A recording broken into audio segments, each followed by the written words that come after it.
Oke, assalamualaikum warahmatullahi wabarakatuh. Selamat berjumpa kembali, sahabat-sahabat sekalian. Eh, Assalamualaikum warahmatullahi wabarakatuh. Dan semoga kita selalu bahagia. Apa mungkin? Jadi itu hanya kata basa-basi saja ya pada dasarnya ya. Dan semoga kita sehat ya. Kalaupun sakit mampu menangkap hikmah di balik sakit itu. Kalau tidak bahagia mampu menjadikan hikmah pun. Kenapa kita tidak bahagia? Oke, sahabat-sahabat sekalian. Nah, ini kita akan bicara sekarang ya tentang modal toko di Tokopedia ya, pinjaman modal istilahnya ya. Nah, saya garis bawahi dulu ya bahwa di dalam uh, pandangan ulama ya terbagi dua ya.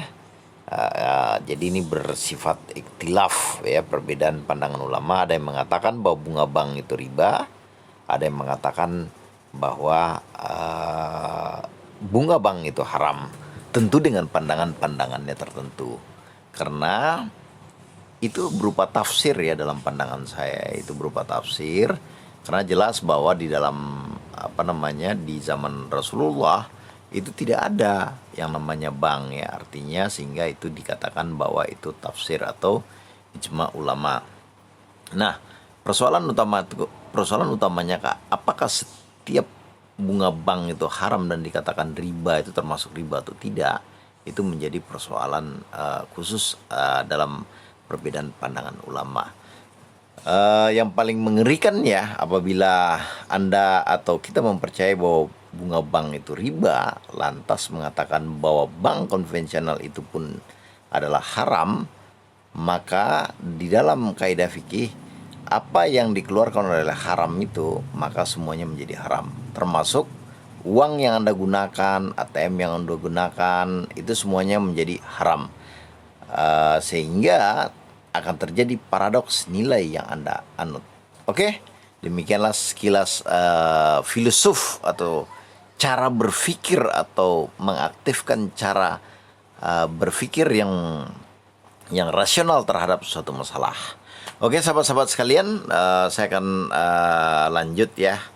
Terlepas dari nilai-nilai yang kita anut, bagaimana sih pengembangan daripada modal toko yang diberikan oleh Tokopedia ya. Cukup upload KTP langsung tarik dana hingga ratusan juta rupiah, Masya Allah.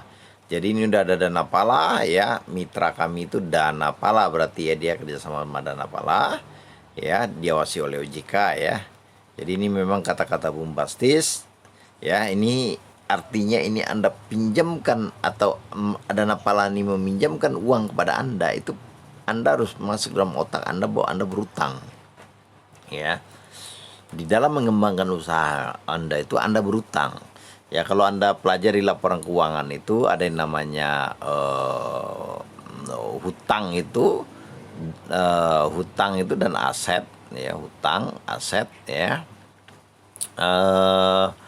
Hutang itu bisa berubah aset ya, tetapi dia akan berkurang ya apabila hutang itu bisa berupa aset tetapi juga tidak berupa kewajiban ya. Nah, apabila dia utang itu liability dikurang aset, maka akan terjadi namanya ekuitas atau kekayaan bersih daripada sebuah perusahaan itu.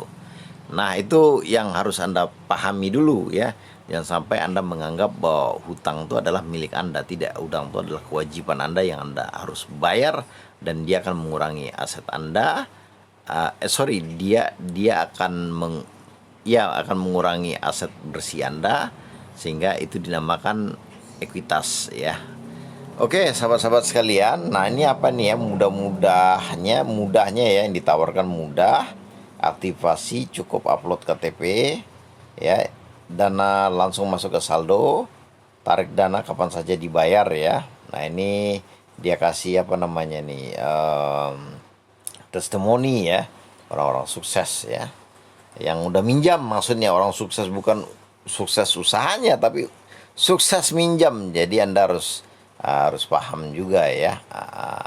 Nah, misalnya ya, simulasinya, jadi Anda harus tahu ya bahwa simulasinya kalau Anda pinjam 3 bulan itu bunganya hampir 3% ya.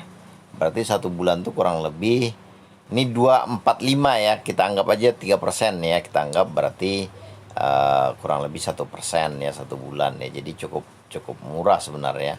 Dan artinya total pengembaliannya itu ya 774 ya kalau Anda pinjam 10 juta, 2,5 7%. Ya, oke. Berarti dalam 3 bulan itu maka bunganya kurang lebih sampai dengan 7% ya. Artinya bahwa Anda pinjam 10 juta maka Anda harus membayarkan kurang lebih 747 rupiah ya. Nah, sedangkan kalau 10 bulan aja ini berarti sekitar 25%. Ya, kalau 12 berarti 25, hampir 30%. Jadi Anda jangan terjebak ya bahwa bunga yang ditawarkan atau kelebihan investasi yang Anda harus bagikan kepada Tokopedia itu sekitar 30% kurang dikit lah. Ya, jadi itu bunga yang sangat besar ya di saat sekarang ya. Jadi Anda harus paham kalau mengajukan dana usaha di sini ya. Kecuali mungkin Anda punya hitung-hitungan yang oke punya, sehingga keuntungan daripada toko Anda bisa melewati angka daripada 30% kurang sedikit dalam waktu 1 tahun. Jadi sahabat-sahabat sekalian, pahami ya cara cara minjamnya, bunganya berapa, detailnya berapa, usaha Anda seperti apa, apakah sanggup atau tidak ya. Semoga ya hidup kita ini sampai mati nanti tidak terlilit utang ya. Dan pun kalau ada pun utang-utang yang ada di dalam hidup ini, karena utang itu bersifat dunia ya pada dasarnya ya, tapi bisa dibawa sampai akhirat.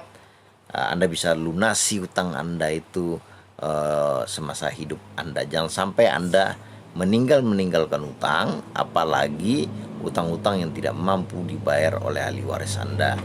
Karena bagaimanapun dalam beberapa hadis ya dinyatakan bahwa roh kita itu nggak akan sampai kepada Allah apabila utang kita itu tidak diikhlaskan oleh orang-orang yang masih mempunyai hutang atau mempunyai piutang pada kita. Demikianlah filsafat daripada meminjamkan modal di Tokopedia. Semoga Anda tidak ciut, semoga pun Anda tidak pesimis ataupun terlalu optimis. Hitung dengan matang ya, dengan tenang ya. Mudah-mudahan usaha Anda tetap akan berkembang dengan jauh lebih baik daripada hari sebelumnya. Semoga. Wabillahi taufiq wal hidayah. Assalamualaikum warahmatullahi wabarakatuh.